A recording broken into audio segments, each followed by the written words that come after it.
Good morning, guys. This is my first morning live video in a while. I'm still not 100% feeling, but I am better than I have been, so my eyes don't look quite as bugged out as they have the past couple days. So we're getting better. It's whatever it is that I happened to get sick with was extremely potent and knocked me on my butt. So I'm just now finally feeling more like me. And I wanted to make this video particularly because I've been out of town for a week. And as a result of being out of my routine and out of my life, I was completely overwhelmed when I came back by everything that I had to replug into. And it I wouldn't say that I'm 100% like figured it out, got organized, and I'm plugged back into my life. But after a couple of very important conversations with some coaches that I love very much yesterday, it helped to put into perspective what I'm going through and the kind of level up that I need to do in order to have a better experience. So I think it's probably true for all of us that when we're traveling and we're out of your routine and you're out of your setup, keeping a constant in anything, whether it's diet, nutrition, fitness, or even running a business, gets hard because your time is pulled in so many different directions. And in my case, when I left and I was traveling, I had all these plans for, waking up early and working out and working my business. And then my son got sick. And then I got sick, and then it was just like one thing after the other of not feeling well, not being able to get up and work, not being able to work out at all. And then the struggle of being able to let go of the expectation of what I thought was going to happen when I was on this trip or this experience and to just be in the moment was a lesson in and of itself. But I've mentioned a few times in previous videos that I am not a naturally organized person.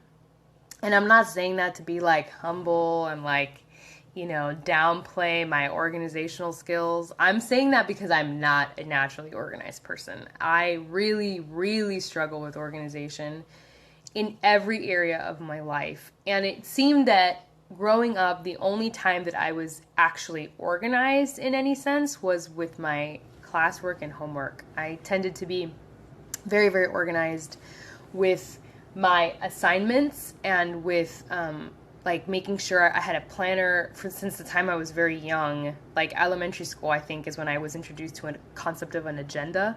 And I started using the agenda for homework assignments. So I got very, very organized when it came to like classwork, but that organization did not transfer over into the rest of my life. It just became something I did for school. And my mom would always get on to me. She's like, "Oh, you're so disorganized. Your room always looks like a mess." And I understood my own mess, so I never really thought anything of it. I was just like, well, I know where everything is, and I get my mess, so I just kind of lived that way forever. And now that, good morning, Val. Thanks for hopping on. Now that I'm a business owner and I run a business, and not only do I run a business, but I have multiple events happening throughout my month, and I also have multiple coaches that I am mentoring, and I have multiple customers that I am checking in with, and I am on my own health and fitness journey at the same time. I realized that I really did not have an effective system in place for managing all of that. And as a result, when I got out of my routine and then I came back into my life, I was completely plowed over, morning Yvette, with all of this, like having to figure out how to get back into my life without a system in place. There was no system in place really for me for figuring that out. And the first place I went to feel better was organizing my house. And the Feng Shui principle behind an organized house and organized mind is really, really true. And I think I've underestimated that for a long time. But when I started my day yesterday, for example, and I made sure that like my kitchen wasn't a disaster, which typically the kitchen is the last thing that I touch, that my bed was made, that there wasn't a mess of toys everywhere, that my living room looked like a living room, and then I sat down to like work while my son napped, I felt so much clearer in my mind about what I had to do. And so my environment wasn't overwhelming me with stimulus. And I think this is really where organization in your environment is key, because when your environment is chaotic, you tend to get distracted by the chaos of your environment, and that can overstimulate you and distract you from what you're actually doing. So keeping your environment as organized as possible. I have a kid. I totally understand having a mess, like toys everywhere and, little things that you can step on and kill your feet. I have those things all over my house, but I've now developed a system with like bins to put that stuff in. Even if it's in the living room, it's all in the bin when he's not playing with it, so that at least it's contained somewhere and it's not distracting me constantly with its presence all over the place. So getting little systems into place, like my husband decided that we really needed to organize our kitchen, for example, because our bottom cabinet, you open it and there's pots and pans everywhere.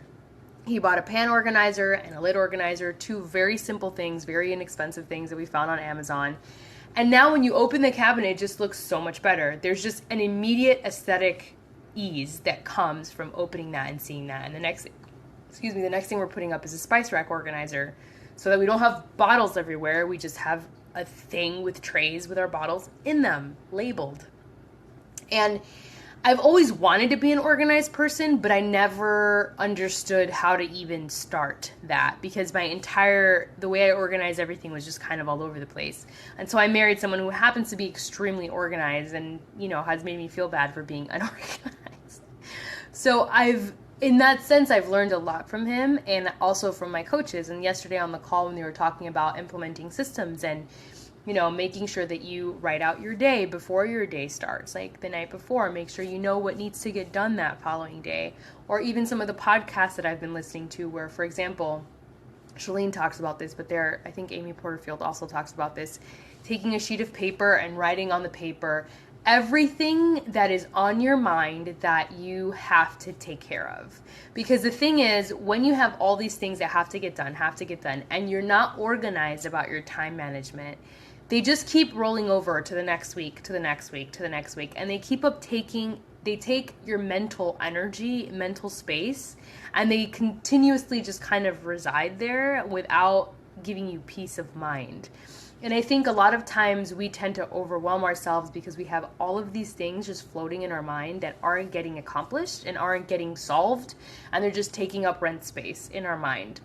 So something I've started doing every morning is I make a list of, like, right now I have an ongoing list of all the groups that I am, I have a list of the groups that I'm participating in or managing. I have a list of the events that I'm running. I have a list of the videos that I do on a regular basis. And then I have a separate list of, like, these are my personal things that have to get done. Everything that has been weeks that needed to get done, or months, or even a year maybe that I needed to get done. And so then when I have it physically on a sheet of paper, because I tend to be a very physical person and I like to see everything that I have going on, I start to plug in those things into my planner. So I think a lot of times we look at an organizer, whether it's a digital organizer or a paper planner, I have both, and we just start trying to plug in things into our planner, but we forget things or leave things out because we don't really understand how much is actually going on.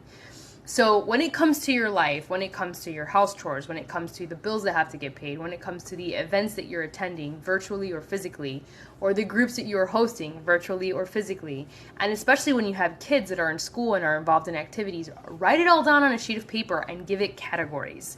Like, have a section for your kids, activities, play dates, birthday parties, whatever. Have another page for just you, groups, events, bills or doctor's visits. Like, write all that ish down for like the next 6 months or 12 months if you can. Write it all down, and when it's on the sheet of paper, then go into your planner, then go into your phone and plug it in afterwards. pick the dates and plug it in. That way you make sure you're not leaving anything out, you're not forgetting anything, because if you just try to go straight to the planner, you're bound to forget something. You need to have a brainstorming session. And anytime you're starting a new project or a new business or anything, brainstorming is like the number one thing that happens, because you need to be able to have a process by which all of your ideas are just flowing out of you uninterrupted. And with a planner, when you have time slots and you have day slots and you have goal slots, you get interrupted because your mind looks at these things and starts kind of jumping around. So you need a blank sheet of paper where you can just uninterrupted jot down everything that you need to take care of. And when you're done with that entire process, transfer that over onto a planner or an agenda. I guarantee this will help a ton when it comes to the overwhelm. Just implementing this in the past couple days has really been significant for me, taking the advice of these podcasts I've heard already hundreds of times over. So that's one. That's a number one way to make sure that your agenda or your planner actually has everything that you need to take care of. The other thing I talked about when I first started the video was environmental organization, making sure that your environment has some sort of aesthetic pleasing nature to you. So like I said, I have a kid, I have a lot of kids' toys. They're going to be in the living room. I can't avoid that. My kid plays in the living room while I'm doing stuff. But develop a system, like I have these cloth bins now that are nice and they go with my living room, and just put the toys in there when they're not with them, so that when you look into the space, you're not seeing a whole bunch of scattered things. You're seeing things that go with the color or the organization of your space, but also are containing all of those kind of toys. So those are very simple things. Cloth bins are very inexpensive and they're very simple to put in your house. So if you find that you tend to have a lot of little things scattered around, like in your bedroom or your nightstand or by your sink, just get a little basket or a little cloth bin, something that's attractive, that's appealing, and put it all in there so you're not seeing it all over the place, because that bothers you. It bothers your psyche and it distracts your mind. So environmental and organizational planning, those are two things that for me have been really important to avoid overwhelm. I tend to get overwhelmed quickly if I feel like I have a lot of tasks that need to get done and I don't have a system in place for handling them. And when I get overwhelmed, I hit a point where now I don't want to do anything. And so a bunch of stuff starts falling through the cracks because I don't want to do anything. I check out of my life. And I think that's a very common response. The moment we feel like we have way too much on our plate, or we realize that we've mismanaged our time, we just want to check out and we don't want to do anything. So I highly recommend the two things I talked about in this video.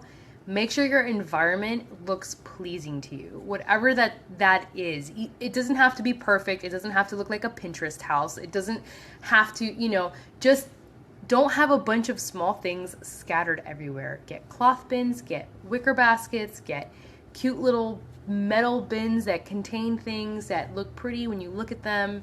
Very inexpensive, easy to find anywhere. My husband just bought the pots and pans organizer for our cabinet, the lid organizer for our cabinet, a spice rack organizer. Very simple things that don't cost a lot of money, that make a visual impact, and therefore an impact in your mind when you're engaging in those parts of your home. And the other thing, before you sit down to make your planner, to plug in dates in your planner, have a brainstorming session. Put down everything that you need to take care of, everything for you, everything for your kids, everything for your partner. Write it all down in an unorganized, unbrittled fashion. Just put it all down on a sheet of paper, and then when you're done and you see everything you have, plug it into your planner. And that way you make sure you're not forgetting things that need to get done. And if you have to do this, like, set a ritual for yourself, and every Sunday you do it. You brainstorm and then plug into a planner. I have people who do it month by month. I have people who do it 6 months at a time, or a year at a time, or a week at a time.